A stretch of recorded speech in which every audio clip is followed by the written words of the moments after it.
qu'il faut instituer un cadre de concertation entre la CENI et les partis prenantes, c'est-à-dire les candidats présidents de la République, pour qu'on définisse les règles du jeu et qu'on les comprenne. J'ai évoqué l'article 47.3 et 47.5.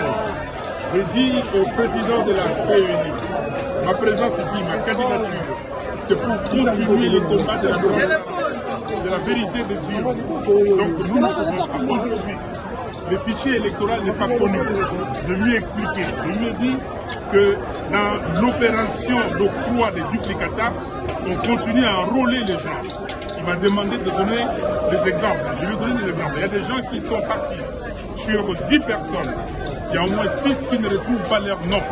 On leur fait de nouvelles cartes avec des nouveaux numéros.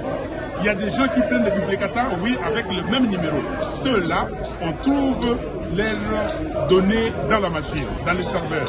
Donc il y a un problème sérieux de crédibilité. Donc j'ai dit au président de la CENI, il ne peut pas penser que ce processus lui appartient ou appartient à la CENI seulement. C'est un processus du peuple, c'est un processus de parties prenantes, donc il nous faut qu'il se ravise. Et sinon, ça ne peut pas aller, on ne le laissera pas faire ce que Nanga a fait pour qu'il vienne l'accepter plus tard. On n'acceptera à personne de voler la victoire du peuple. C'est pour cela que je lui ai dit qu'il a fait quelque chose. Il a dit que les résultats seront publiés bureau de vote par bureau de vote. Mais ce n'est pas suffisant, ça c'est dans la loi.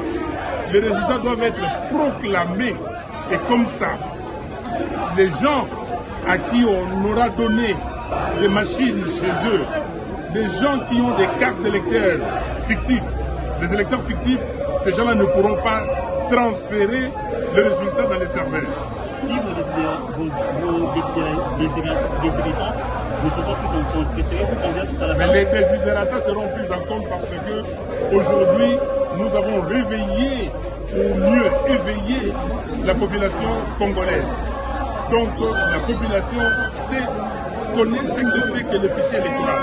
La population va faire la surveillance citoyenne.